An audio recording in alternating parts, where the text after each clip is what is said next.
আমরা গ্রামের ছেলেপেলে এভাবে আনন্দ মজা করি, আমাদেরকে গ্রাম ছেড়ে শহরে কখনো থাকতে ভালো লাগে না। আসসালামু আলাইকুম প্রিয় ভাই ও বোনেরা, আপনারা সকলেই কেমন আছেন? আশা করি সকলেই ভালো আছেন। তো আমি আজকে চলে আসলাম ছোট্ট একটি ব্লগ ভিডিও বানাবো তার জন্য। তো আমরা চলে এসেছি নবাব ভাটায়। তো নবাব ভাটার লোকেশনটা হচ্ছে বারোঘড়িয়া লক্ষ্মীপুর জামাদাপাড়া। তো এখানে আমরা 2-4 দিন পর পর নিচ দিকে নামি আর দেখি সবকিছু আর ভিডিও টিডিওগুলো বানাই। তো ওপরে দেখতে পাচ্ছেন যে এটা হচ্ছে একটা আমাদের ফিশ চিমনি। যতগুলো ধোঁয়া আছে সব ধোঁয়া কিন্তু এখান দিয়ে বের হয়। মানে এখন খড়ি মাছে তাই সাদা ধোঁয়া দেখতে পাচ্ছেন, যখন কয়লা মারবে তখন কিন্তু কালো হয়ে ধোঁয়া বাড়াবে। তো এমন দিকে দেখতে পাচ্ছেন এগুলো অনেক মোটা খড়ি, এগুলো কিন্তু মানে কুড়োলের মাধ্যমে আর মেশিনের মাধ্যমে মানে ফাড়ে, তারপরে কিন্তু কিলিমের উপর নিয়ে যাওয়া হয়, তারপরে এই কিলিমের মধ্যে দেওয়া হয়। তো এখানে যে দেখতে পাচ্ছেন এটা হচ্ছে একটি মেশিন। তো যে মেশিনটি দেখলেন এই মেশিনটিতে মোটর লাগানো আছে, মোটর লাগানোর পর একটা ফ্যান আছে, সেই ফ্যানের সাহায্যে কিন্তু ফারফার করে দেখা যাচ্ছে উপর দিকে বাতাসগুলো নিয়ে যায় আর উপর দিক দিয়ে কিন্তু ধোঁয়াগুলো বের হয়। তো আমরা কিলিমের উপরে উঠে গেলাম, কিলিমের উপরে উঠে আপনাদেরকে দেখাবো যে কিভাবে মানে খড়িগুলো ভিতর দিকে ভরছে। তো এখানে দেখতে পাওয়া যায় দুইটা ভাই কিন্তু খড়িগুলো ভরছে। তো ছোট্ট এখানে দেখা যাচ্ছে একটা ছাদা করা আছে, সেই ছাদাগুলো দিয়ে কিন্তু এত বড় বড় খড়িগুলোকে ভরছে, যেগুলো আটকে যাচ্ছে ছেলে আবার সিক দিয়ে বা পায়ের গুতা দিয়ে আবার ভিতর দিকে ফাঁকাম করে ভিতর দিকে ভরে দিচ্ছে। আর দেখে কিন্তু দূর থেকে ভয় লাগছে, আমরা কি মনে হচ্ছে এই পা ঢুকে গেলো, এই মনে হয় পা ঢুকে গেলো, কিন্তু না, আরে কাজ করে একবার প্র্যাকটিক্যাল হয়ে আছে ছেলে কিন্তু পা গালা ঢুকছে না। কিন্তু এদিকে দেখা যাচ্ছে কি সবগুলো পুড়িয়ে পুড়ে এদিকে কিন্তু চলে এসছে, এভাবে করতে করতে গোটাটাই কিন্তু মানে পুড়িয়ে একবার শেষ করে ফেলে দিবে। আর যাকে এখন দেখতে পাচ্ছেন এর নাম কিন্তু সিহাব, সে কিন্তু আমার প্রত্যেকটা ভিডিও মানে করে দেয়। এ হচ্ছে আমার মানে অ্যাকচুয়ালি মানে যাকে বলে কি ছোট ভাইয়ের মতো তাকে ভালোবাসি। এদিকে আবার কিলিমের মধ্যে কিভাবে কাঁচা ইট গেলে আসছে ভ্যানে করে আপনারাকে দেখাচ্ছি। এ ভাই কিন্তু লে চলে এসছে আগে, লেসে কিন্তু দেখা যাচ্ছে 3খান করে ইট একবারে মিস্ত্রির আগে ফাঁকাম করে একবারে চাল্লে চাল্লে দিয়ে দিচ্ছে। আর এই মিস্ত্রি ভাই ফেরবে একবারে দেখা যাচ্ছে এমন সুন্দর করে ক্যাচ ধরছে, ধরে একবারে সুন্দর করে গোচ্ছা ফেলে দিয়েছে, দেখেই ভালো লাগছে। আরেকজনে দেখা একবারে ছুটে চলে আসছে কিলিমের মধ্যে, একবারে ভ্যান ভর্তি করে ইট লে চলে আসছে, একবারে লেসে দেখা যাচ্ছে কি কিলিমের মধ্যে ঢুকে যাবে আর মিস্ত্রির আগে ফাঁকা ফাঁক কিন্তু চাল্লে 3খান করে দিয়ে দিবে।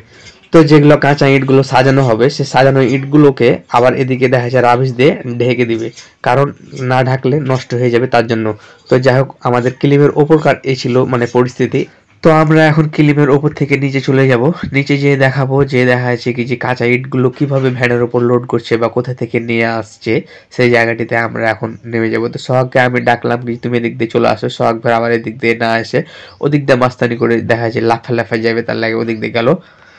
যাওয়ার পর দেখছি কি যে একটা কুত্তা সিদ্ধা আছে, তিনি ভাগাম করে লাফে গেছে সহ কিন্তু দিক দিয়ে। আর কত যে একবারে ঠান্ডা পড়েছে, একবারে গরম লেওয়ার লেগে একবারে চলে আসছে কিলিমের উপরে। তো যাই হোক আমরা চলে আসলাম আমাদের সেই মূল জায়গা, মানে কাঁচা ইট গুলো কোথায় থেকে ভ্যানে লোড করছে সেই জায়গাটিতে আমরা চলে আসলাম। এখানে এসে দেখলাম দুইজন এখনো মানে লোড চলছে, লোড শেষ করতে পারেননি। তো প্রথমে যে আছে ওনার মানে লোড মানে শেষ হবো হয়ে গেছে, কিন্তু পিছের জন মানে কি বলে শুরু করলো, মানে 2 লাইন শুরু করেছে। তাতে সোহাগ দেখে বলছে কিরে সিহাব, তুই যদি চাচাকে একটু হেল্প করিস তাহলে তো ভালো হয়, ক্যামেরাটা খেরুল ভাইকে দিয়ে দিয়ে তুই লেগে যা। তো তেমনি একবারে সিহাব ফাঁকাম করে একবারে 4খানটা ইট ধরে নিলে, ধরে কিন্তু দেখা যাচ্ছে কি যে ভ্যানের উপর দিতে লাগলো। আর চাচা ফের কত একবারে প্রচুর প্রচুর হাসছে কি যে যাই হোক ছেলেটা কত কাজের কইটা, আর সিহাবও কিন্তু হাসছে আর দিচ্ছে। তো ভালোই লাগলো।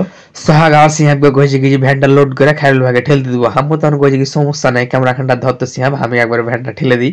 হাম্মু কিন্তু শুরু করে দিন সাদা পাঞ্জাবি পরে একবারে ভ্যানটাকে ঠেলে দিন নরম রাস্তা তার লেগে। তো আমরা গ্রামের ছেলে পেলে এভাবে আনন্দ মজা করি, আমাদেরকে গ্রাম ছেড়ে শহরে কখনো থাকতে ভালো লাগে না, কারণ আকাশের দিকে তাকালে যে এত সুন্দর মানে প্রকৃতি, মানে আমরা কখনো বলে বুঝাতে পারবো না। যারা গ্রামে থাকে তারাই বুঝে কি গ্রামের কি আনন্দ মজা। আমরা এখন চলে আসলাম মুখ হাত ধোয়ার পরে দেখা যাচ্ছে আমরা এখন বাসার দিকে চলে যাব, কারণ ইফতারের সময় হয়ে যেতে যাচ্ছে, আর মাত্র আধা ঘন্টা টাইম আছে। তার মধ্যেই আমরা দেখা যাচ্ছে কি যে মুখ হাত ধুয়ে নিলাম, উজু টুজু করে নিলাম।